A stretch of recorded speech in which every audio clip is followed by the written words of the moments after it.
WEFM, the clean, fresh sound. Cop Chat. You've got questions for the police? They're here to give you the answers on WEFM 99.9.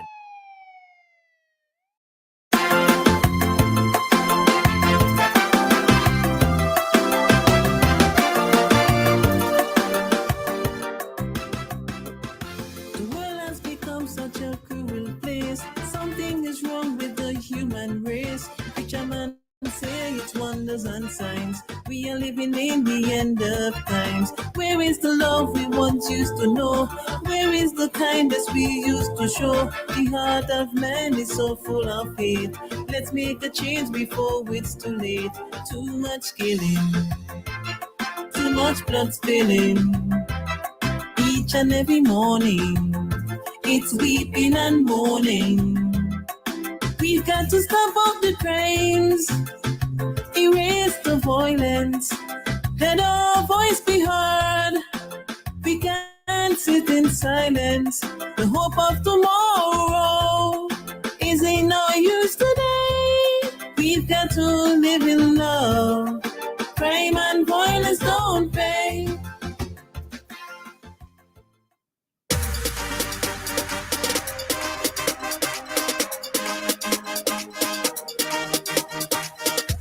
Good morning to our valued listeners. The time is 8:15 and welcome to Cop Chat. This morning we have joining us this week Inspector of Police Curtis Clark and Station Sergeant Terrence Williams, both of the Fire Department. You're listening to Ari, and of course Roleza is with me in studio this morning. Good morning, gentlemen and lady. Good morning, sir. Good morning to St. Vincent and the Grenadines. And another welcome to Traffic Chat this morning. Cop Chat. Cop Chat. That's nerves. It's all right. So would you mind introducing yourself? Yes. My name is Curtis Clark. I am an inspector of police. I am presently stationed at the Argyle Fire Station. In recent, I was at the person in charge of the Kingston Fire Station. Now there's a change of location for me. All right. You heard our topic before, what we were discussing before? Yes. All right. Okay, perfect. All right. Sergeant Williams? Well, my name is Terrence Williams, Station Sergeant of Police. I'm stationed at Kingston Fire Station. Okay. All right. So the floor is over to you guys. So we're going to allow you the time to make your presentation, and then we would have the callers call afterwards. Well, before you begin, I forgot to announce the topic. The topic this morning is the causes and effects of fires, prevention and control mechanisms. So again, the topic this morning is the causes and effects of fires, prevention and control mechanisms. So the number to call is 457-9997. Also the number to WhatsApp, 457-9997. We're live on YouTube and Facebook, WEFM 99 SVG.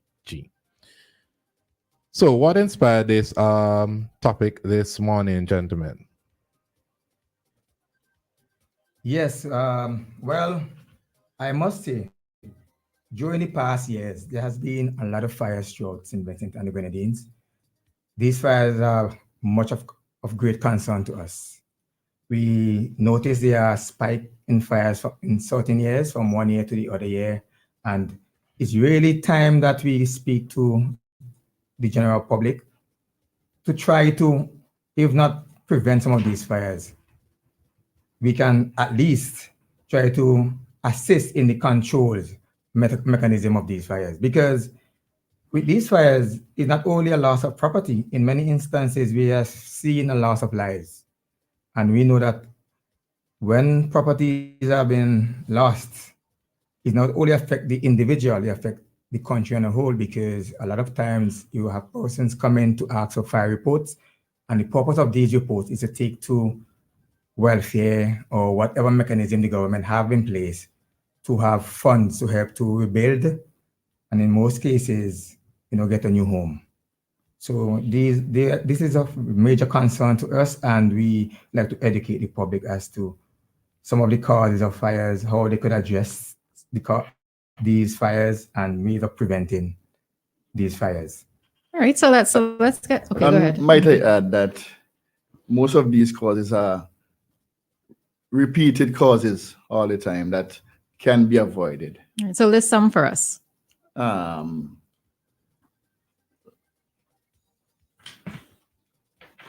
Okay, if I may dive into that, right? Mhm. And I could speak of a scenario in recent time. I don't know if you all know of the fire that happened in Diamond last year, Diamond Estate, where a child was left alone home, and as a result of that, there was a fire, and that fire, the child would have lost his life, and also the property was completely destroyed. And that's the most recent one. There are others before in which we would have seen a lot of properties has been damaged due to the effect of fires. So I will say in this case, sometimes you left a child home unattended and they have the opportunity to do things that they will not do in the presence of the parent or the guardian. So they are basically left unsupervised. And because of that, they have the opportunity to play with matches or tamper with electrical outlets or electrical equipment, and hence that can cause a fire. There are cases where houses, some persons may not have electricity, and the use of candles. The candle is being used to generate that lighting for the house. And because the candles are not being used properly, we see in cases again where we have fire started through that means. We also look at persons doing land clearing around the houses, and they burn the trash. Some of these trash is not being, probably taken care of in terms of they like the trash and leave it unattended, and embers from that trash can go onto other places that is not intended, and hence cause a fire. And we have seen all of this happening. Other parcels of land being caught on fire because embers from one area go to the other area, and the fire travel throughout many areas, creating damages and polluting the environment, and creating a great concern for the residents in that community, because persons have houses and they be wondering, is this fire going to reach my house? So those are a few, and there are a lot that we're going to dish out here this morning. And Station Sergeant was indicating and something. We so even have the smokers right, who lie in bed and smoke, Mm. and don't put out the cigarettes properly. They end up in their bed. Or even in instances where they're smoking and the area around them is dry. Yeah, and they just throw it, and that could start a fire, right? So recently there was a fire in Kittles where two families lost their homes. I'm sure you guys are familiar with that. It was maybe 2 weeks ago. It's over the weekend. No, it wasn't that recent. There and about. I have knowledge of that. It was last weekend. Okay. Have you determined the cause of that fire? Well, I cannot say at this point if the cause was determined. I know most of the time when the fire personnel go onto the scene, we not only go with the view in mind to extinguish and to save life, but also we go to distinguish, what can cause the fire, so we could educate persons in the community and we could assist in the investigation. But I haven't gotten any information in respect to that as yet. I don't know if the Station Sergeant may have any information. No, I didn't attend that scene. Okay. So I'm sure you heard a piece of the last discussion we were just having. So for the sake of the listeners, where exactly are fire stations, fire engines stationed in St. Vincent and the Grenadines? Throughout St. Vincent and the Grenadines, we have 3 stations with fire engines. Okay. We have Kingston, we have Argyle at the airport, and we have in Georgetown. Okay. So I know that in 2019, it was announced that you're trying to decentralize the engines where they're mostly in Kingston. I remember there was one at the Kittles police station. Do you plan on placing more on the leeward end? Yes, in conversations, and I think we would have procured a vehicle, a fire truck, for the community of Barley, where we are intended to put a fire station there. But there's a little hold up. I am not too sure as to the logistics of it. Okay. But there's a hope to have a fire station in Barley. And we are looking in putting fire stations throughout St. Vincent. There have been many conversations surrounding that. And we're just waiting for, the government as well, because they are the main source of financing. We will try to see that this through private entities, and conversations are ongoing. And what about in the Grenadines, though? Where are there fire trucks stationed? Because as I said, you would listen to the conversation that we had before. We did raise the question in terms of, do all of the airports in the Grenadines have fire trucks? And is it just a fire truck on the islands, or would you be able to expand a bit more on that? Well, we have well, you have to have a fire engine station at the airport at all times, or there'll be no flights. All right. So, which is why to me it's a little bit interesting that you count Argyle, because I wouldn't necessarily look to count Argyle because it's for Argyle. The fire trucks are stationed at Argyle, so it's not necessarily for the rest of the population. Right. But the way how our trucks are built, we can respond to structural fires. So the engines at Argyle can respond to fire. Structural firefighting and for aircraft firefighting. But they cannot leave the airport. Is that it? Yes, They can leave. But once there's no flight in progress. Okay. Once there's flight in progress on landing and taking off, no permission would be granted for it to leave. Okay. Taking a step back a bit, do you have a general idea of when the fire engine will be placed at Barley? Would it be sometime this year? We are hopeful that it will be this year, because at present we would have procured 2 trucks, one for Beckway and one for Union, to the airports. The trucks that they are using at present belonging to the Kingston Fire Station per se. Okay. They belonging to the government, but what I meant is that they were placed at the fire department in Kingston, but we would have sent them to Beckway because there was an issue where the trucks there at the time they had some problems. So once we get back these appliances, I believe things will be put in place to help to staff other areas. But before we go into staffing other areas with fire trucks, we must have buildings. Okay. Because you can't have a fire truck station in an area. Back gone are the days when we used to have a fire tender. Mostly it was a Land Rover Jeep stationed at different stations. Yes. Throughout St. Vincent, and those were mainly the tongues. Okay. Yeah, but there isn't the accommodation anymore for that. So new stations will have to be able to facilitate these appliances and the men. So the last time members from the fire department came to CopChat, we discussed hydrants, and they mentioned that a number of persons don't know that the hydrants are active. Where exactly are these hydrants? Well, we have hydrants throughout St. Vincent and the Grenadines. And I was part of that conversation with the hydrants. Yes, and we also indicated that new hydrants have been installed into different areas, and we are in conversation with CWSA to have more hydrants installed in areas where it's difficult for the fire appliance to travel. To say where exactly are the hydrants, where they are located, I could tell you we have hydrants located in Kingston and around, King Garden, we have in Mespo, we have in Connery, Josh, all these areas. You have also on the leeward side, in New Montrose. We have a lot of hydrants throughout, but there's a need for more. But as we know, there's a drawback to some of these. So based on the places you name, it still sounds very centralized. Now, I'm living in Kittels, and the fire that occurred didn't happen too far from my home. So I have a personal interest in knowing where the engines are stationed, how long does it usually take to respond to fire, since there are no stations on the no engines on the leeward side. So what exactly is the procedure there to respond to fires on the leeward side? given that the stations are at Argyle, Kingston, and Georgetown, and there are no more fire tenders. You said. Well, we have to when we get a call, we have to respond.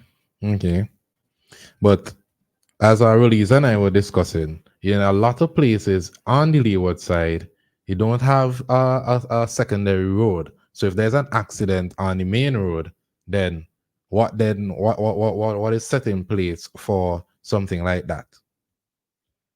And that's a very good question that you asked, because it's something that we've been always speaking of. Because we even spoke about having volunteer firefighters in the community. We also have the conversation of having hydrants, like a hydrant station at each police station, where where you have hose being stored there. So in event of a fire, the police can respond before us. Okay. Using their transport, connect the hoses to the hydrants once there is a hydrant there, and start the activity until we arrive. As you mentioned, if there's a fire in an area and it's to get to that fire scene. However, we also advise persons, because there are communities that you may not have hydrants. We know that because because in Streets Underground it's sometimes difficult to have certain hydrants in some area because of terrain, water pressure. All these are factors. So we normally advise residents to put fire prevention methods in place, because you may not want to always depend on the fire department to be the first person to save your property. That first action should be yours. And if you try to do that and you are not able to, then you can depend on the secondary. But the first course of action should be yours to secure your property and ensure your property is safe. So have a garden hose. You have a pipe on the outside for that purpose. In cases where you could have fire extinguishers, you have fire extinguishers so that you can out a fire at the beginning of that fire. We've advised person even to have tanks of water, so and have a mechanism attached. So in the event that maybe water is gone too, you have that water source that you can tap into. All right. The time is now 8:30. We're gonna have a brief break, and when we come back, Roleza has questions, and there's some responses here on the WhatsApp and the live. Some questions for you gentlemen. So we'll be back shortly. Do you want to feel clean or refreshed after using the bathroom, whether at home, work, or play? Welcome to My Smart Toilet Seat. All of our products wash your private parts after using the bathroom without the use of your hands. Let's hear what our national table tennis champion, Damian Dublin, has to say. I tried it and it works. There are 4 options. Simply add an attachment to your existing toilet seat, or choose a non-electric seat, or better, an electric seat that washes and dries you with warm water and air. Lastly, get a complete smart toilet that also flushes itself. What are you waiting for? Get your smart toilet seat today. Be smart, be refreshed, be clean, be a winner like me. Our smart toilet seat is available throughout St. Vincent at retail outlets with the orange flags. You can call us at 457-1703 or visit our website at justwashit.vc. Yes, sir. Our industry relies on all of us to play our part.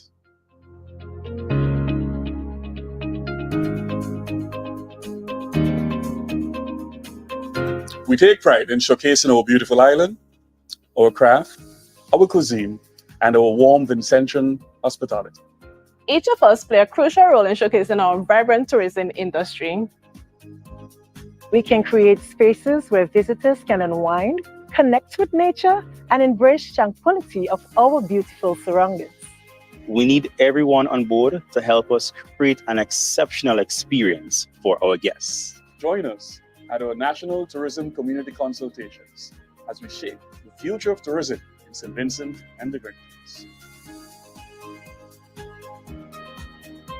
It's everyone's business, yeah. Live it, love it, embrace it. It all started with a penny. For over 85 years, we have invested in our farmers, fishermen, people, and our country. When we were called to serve, we were here. We understand what is valuable to our people and our country. That is why we support all industries, including tourism. We are the bridge towards a brighter future and economic growth.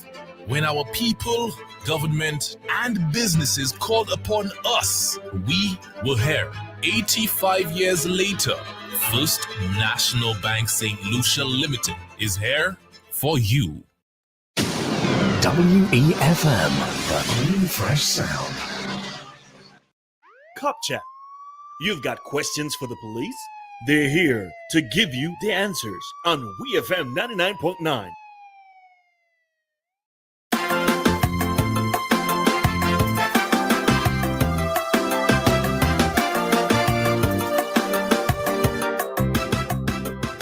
The world has become such a cruel place. Something is wrong with the human race. Preacher man say it's wonders and signs. We are living in the end of times. Where is the love we once used to know? Where is the kindness we used to show? The heart of man is so full of hate. Let's make a change before it's too late. Too much killing, too much blood spilling.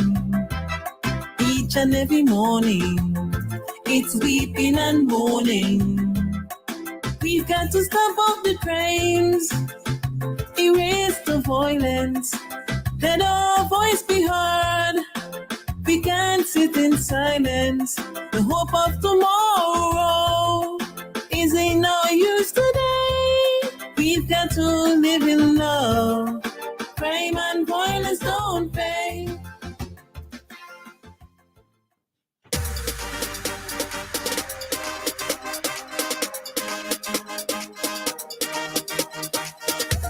The time is now 8:35 here in St. Vincent and the Grenadines, and welcome back to Cop Chat. This morning we're discussing the cause and effects of fires, and we have with us Station Sergeant Terrence Williams and Inspector of Police Curtis Clark, both from the fire department, and of course Ari and Roleza in studio this morning. So if in case you're just joining us, we were speaking again on the cause and effects of fires and some preventative methods. We have some comments so far, but before we get to the comments, I'd like the officers to list the preventative methods and advise our listeners on how you can assist in putting out fires before the engines or the police arrive on scene. Yeah, thanks again for the opportunity to advise the public on very, very serious issues that affect us on a day-to-day basis. Before we go into the preventative methods, there are a few of the common causes I still want to list. I'm going to list some of them, which are very important. Few of those are the overloading of electrical circuits. You have a home and you have an electrical outlet in a particular area, because that's the central outlet. Most things are plugged into that to facilitate the equipments that are being using.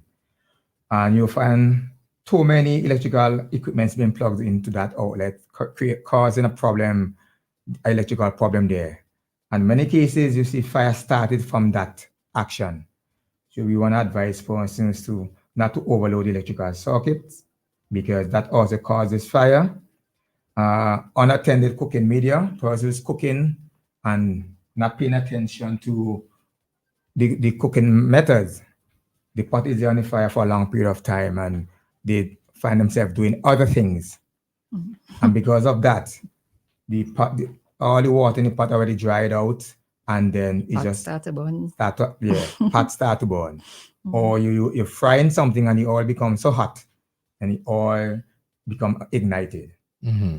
So also combustible material being placed close to open flames. Sometimes somebody cooking and they leave the kitchen towel right on the stove or on the pot. All these are causes of fires or things that can contribute to the cause of a fire. So those are a few of what I have listed here I want to bring to the attention of the general public. So we are hoping that persons will pay attention to these things and try to avoid these kind of actions. In a domestic or local, well, in a domestic sense, what is the primary causes of fires here in Vinci in terms of homes? What do you tend to see as the main cause or causes? Well, it's most of the time it's electrical and children playing with matches and candles. Just to straighten the station sergeant point, when it's electrical, sometimes we use our fan and we finish using the fan, but we fail to take off the fan and we left it running for a period of time. A matter of fact, a lot of people leave the fan running and leave the home and go whether in town or to a different area. And that's one of the source of fires that we recently been seeing. When we do our checks, we could see where the fire started. And when we check in the area where the fire started, the electrical equipment that is being plugged in and being running is a fan. Sometimes people left other things plugged in, and those may have faults, like maybe a cell phone charger can start a fire. Ooh, I would almost experience that recently, but anyhow. Yes. Yes. But I sleep with a fan and I don't have those issues. So is it that they're defaulting specific brands? Yeah, I was about to touch on that. Okay. Some fans could be faulty, and you may not be aware of it. You may be aware because you can find the fan running harder. But adding more to that, you may have a fan, and because it's been running for extensive period of time, it generates a lot of heat. And the wiring within the fan, sometimes this fire could become, should I say, could be affected because of the amount of heat and the electricity traveling through those. And after a while, it can create an electrical spark, which will cause a fire to happen. Not all fans may do that, but there are instances where fire happened due to the fact that fans were left plugged in over a period of time and unattended. Okay. All right. And also, would it be advisable, let's say, persons who have homes that are wired in the older method, would you advise persons to, let's say, have it checked? What advice would you give to persons in that? Because sometimes in many instances, what do you call that thing? That thing that chips in breaker. The breaker, yes. Right? Circuit breaker. That helps to prevent the overload from happening. But what advice would you give to persons who, let's say, whose homes have been wired in the older method? Yeah. Well, we always advise persons, and I'm advising persons now that if your home is being wired in the old method, you should have periodical inspection being done on your premises to ensure that your system is up to date or is running properly.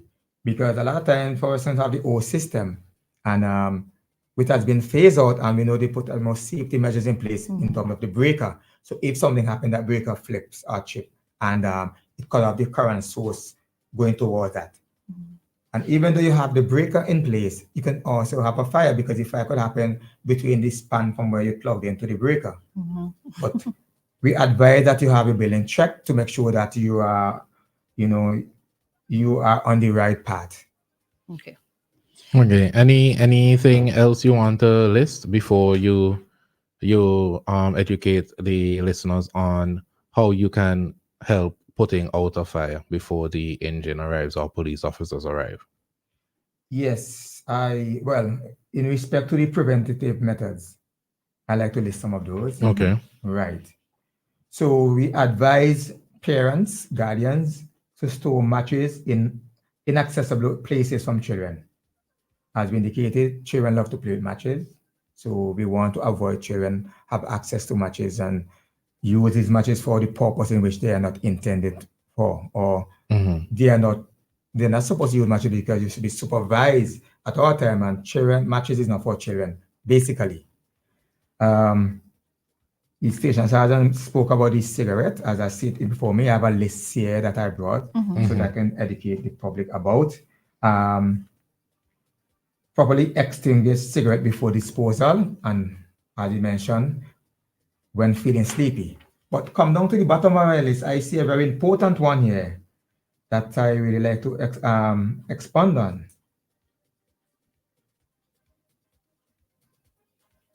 And sometimes we have an equipment that is being used and we know it's faulty. And sometimes we can't afford to buy a new one because, things, we say, oh, things may be tight and so on. And we'll be using that electrical equipment. And knowing the condition of it, we continue to use it regardless to what the status of it is. And many instances, these start fires in the home. Mm-hmm. And when these things happen and fire started, it doesn't always affect the immediate surrounding in which it is, because it poses all different issues. It poses financial issues, health issues, because inhaling the born items or the born equipment or material that poses a problem to individuals. We know we have situations of health issues where persons are asthmatic and may have different condition. So all these things can be affected because of the malfunctioning equipment that you continue to use. And these fires, if a fire start at your premises, it can spread to another neighbor premises.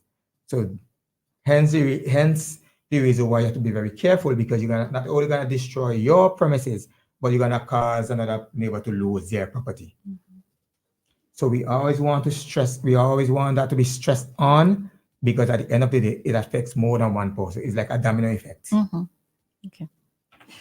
All right. So were there more that you wanted to list? Because we're getting some calls and comments, but wanted for you to. Well, okay, go ahead. As you said, when cooking, women like to talk. Like, excuse me? Avoid your cell phone. Excuse me? So when cooking, avoid lengthy distractions. Mm-hmm. Do not cook if you're sleepy or intoxicated. Mm-hmm. So, when you drink a little alcohol and you get home and you want, men like to go and warm up food. So avoid that. People like to go home and turn the stove on to warm up the food, and they go and lie down. So you will fall asleep very easily. Mm-hmm. And that is very important what the station said there, because I believe a lot of us have that experience that some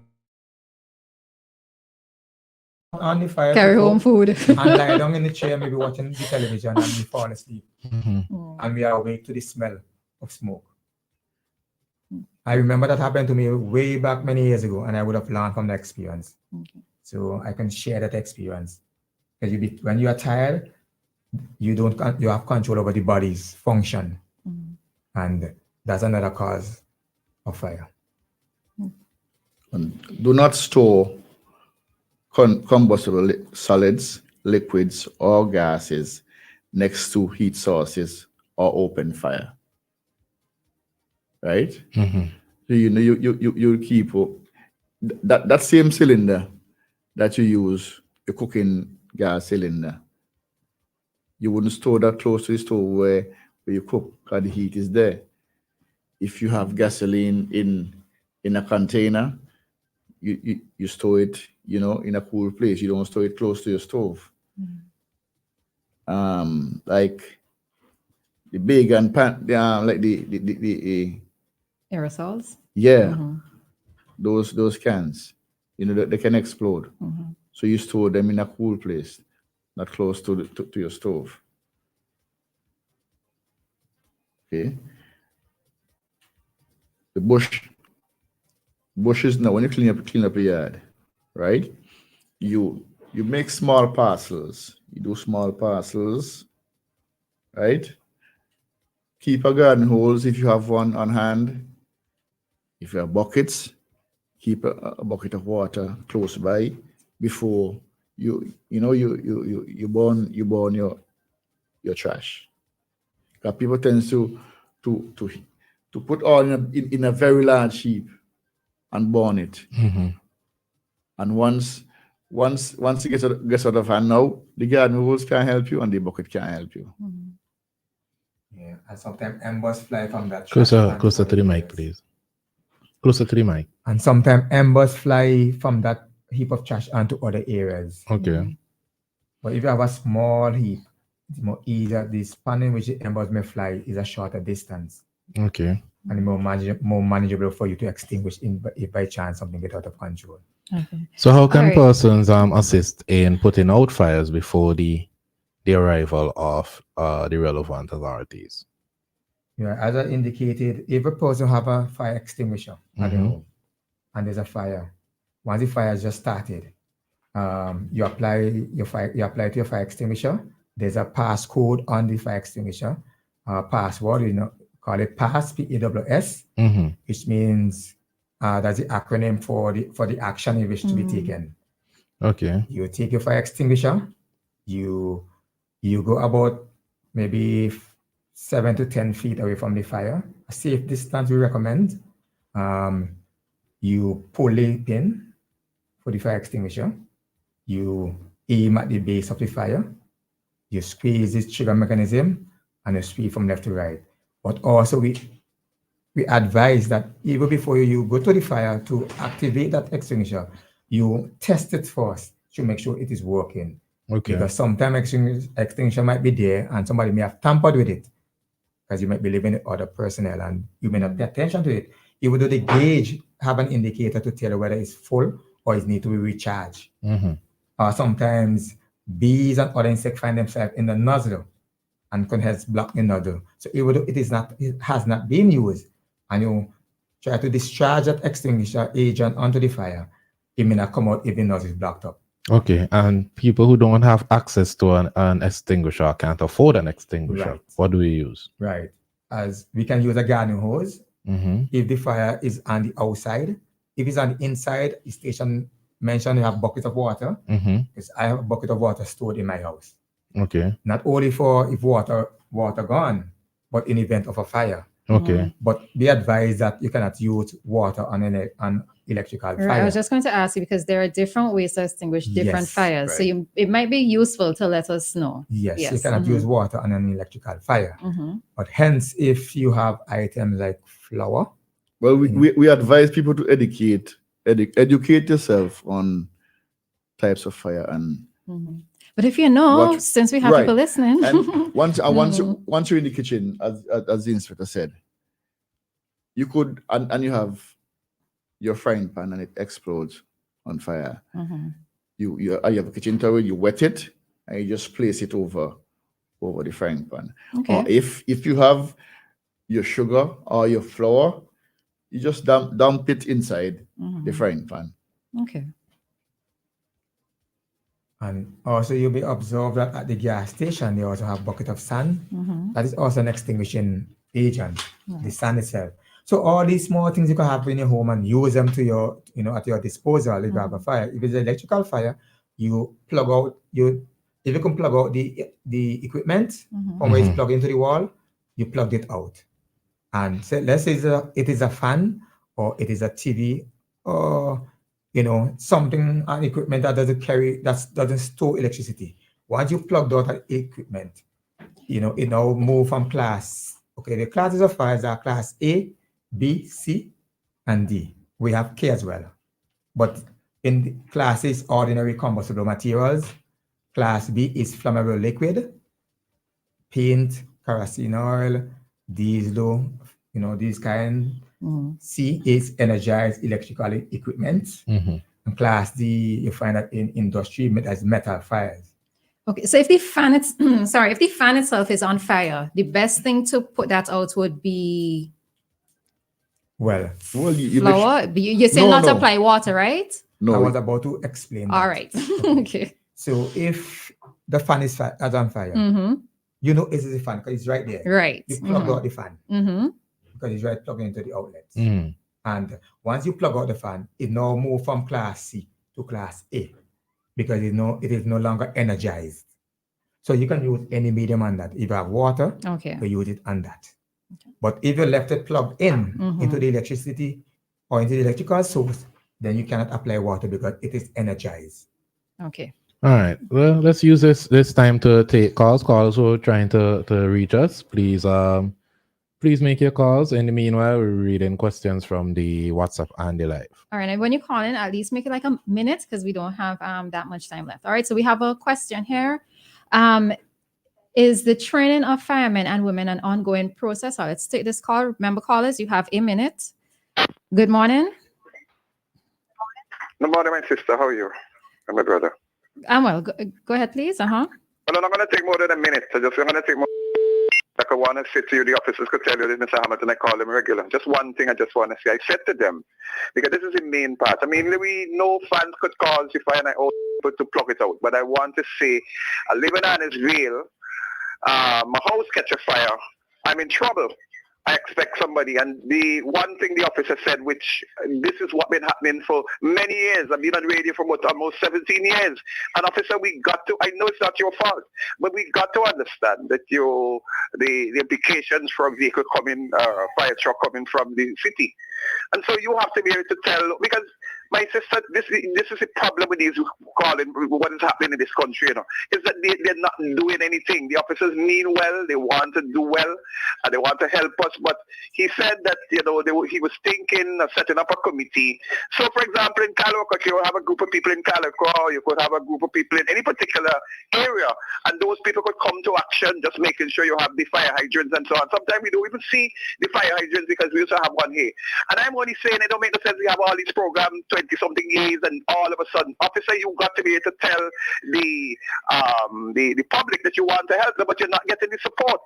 And, for me, again, the vehicles that come, the officer said to me that one of the things that we are noticing, and I agree with him, is that the traffic don't want to pull out the way.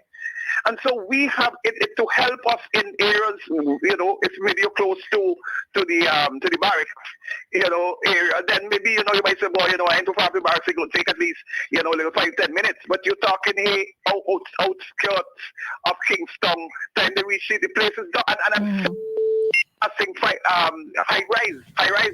The officer said to me, well, we don't have much high rise, but obviously it can spark from, any kind of a traffic event like, earthquake, or if we have a hurricane. And I'm only saying we are unprepared. Okay. My sister, let me tell you something. Remember, Hamo? The solution, right? Mm-hmm. The solution. One solution, we need. The solution we need a new government. Okay. All right. Thank you very much. All right. So with that, Hamo, thanks for your contribution. All right. Is there anything that Hamo said that you wish to touch on? Yes, he mentioned about the community, Mm-hmm. to have more persons involved in the community. And as I mentioned earlier, that is something on our plate. We had started that program because I remember we used to be going out in the community with loud hailers, speaking to persons. We have persons come to us, showing their interest in being part of these groups that we're trying to we're trying to establish. Because as I said, we want to create a group of persons in our community that when we have a fire, they could come to the assistance of us. Immediate assistance. And also show the interest. And not only for us, but for the community itself. Right. Okay. And all right. He said something that touched my heart. Okay. Yeah. He said, we means well. Okay. But then we don't get the full support from the public. It's pure bashing we get for our system, for what we do. Okay. So what are you saying in response to that? What are you saying in response to that? Well, we need them to support us, to rally with the government for us to get, all equipment that we really need. So, right. So we will respond better, Okay. All right. So it's an issue of not enough resources. Yeah. All right. So let's try to get as much questions answered as possible. So the person who was, morning. So the person who was trying to call, all right, so you can try to call back now. All right, but let me quickly get this question in. Is training for firemen and women an ongoing process, and how often? Do you have the necessary training facilities, that is like practice buildings, etc.? Training for fire personnel, it is ongoing because we do training on the job training, I also observe that it can be more. We can do more of that. Hence the reason that we advise the public as well that for them to be trained as well as fire personnel, meaning that if a fire happens in your home. All right, so this person has been trying to call, so let me just take the call quickly and then you can continue. Sorry. Hi, caller. Good morning. You have a minute. Wow, boy, are you gonna be back up after 9:20? We're going to be back after 9:20, but not with this topic. So you can pose your question at this time. I saw there was a fire in the parking lot of the Port of Spain General Hospital Tuesday, and they use a fire extinguisher. They use some buckets of garbage can filled with water. And by the time the fire truck came, they already outed. The two fire trucks came like 45 minutes after, because I believe it was Carnival Day and the streets were black with the bands and stuff. And I'm saying, just like it's important for a fire truck to be at an airport, I say it might be important also for like a fire truck to be stationed at a hospital, but I know that's not financially feasible for most governments. So that's just my comment. All right, hang up and listen. Okay, thank you. All right, so we have a question here. Oh, you wanted to finish your point? Yes, I was saying that, yes, we have ongoing training at the various fire stations because we realize that it's very important for us to stick to our mandate and to accomplish our task. We must be trained personnel. Yet more need to be done. But because sometimes of the amount of fire that we're having, it sometimes reduces the amount of training that we want to have done. But despite that, we try our best to get much training in so the men could be well equipped for the task ahead. All right, and we have another question here. Can you please, okay, so what is the allowed time to burn garbage at home? Well, with that, we advise persons that the best practice.